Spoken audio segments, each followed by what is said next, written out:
জামাতে নামাজ পড়া এত গুরুত্বপূর্ণ যে জেহাদের ময়দানে রাসূলুল্লাহ সাল্লাল্লাহু আলাইহি ওয়াসাল্লাম যখন থেকেছেন তখনও একা একা নামাজ পড়ার পারমিশন আল্লাহ দেননি। একটি নামাজ রয়েছে হাদিসের কিতাবে, যে নামাজের নাম হচ্ছে সলাতুল খৌফ। সলাতুল খৌফ মানে কি? ভয়ের নামাজ, মানে দুশ্মনের ভয়, কাফেরদের হাতে অস্ত্র আছে আর তার অস্ত্র নিয়ে রেডি আছে লড়াই করার জন্য, মারামারি করার জন্য বা যুদ্ধের ময়দানে। সেই সময় নামাজ পড়লে একা একা নামাজ পড়া যাবে না, সেই সময়ও জামাত করে নামাজ পড়তে হবে।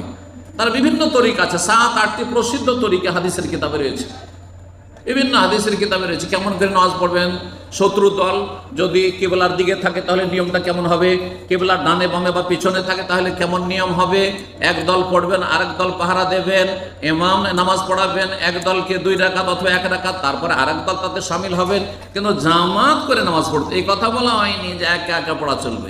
একমাত্র যখন তুমুল যুদ্ধ চলছে, অস্ত্র চলছে একবারে, আর সময় পার হয়ে চলে যাচ্ছে, অক্ত পার হয়ে চলে, সূর্য ডুবে যাবে, তখন অস্ত্র চলা অবস্থায় নামাজ পড়তে হবে।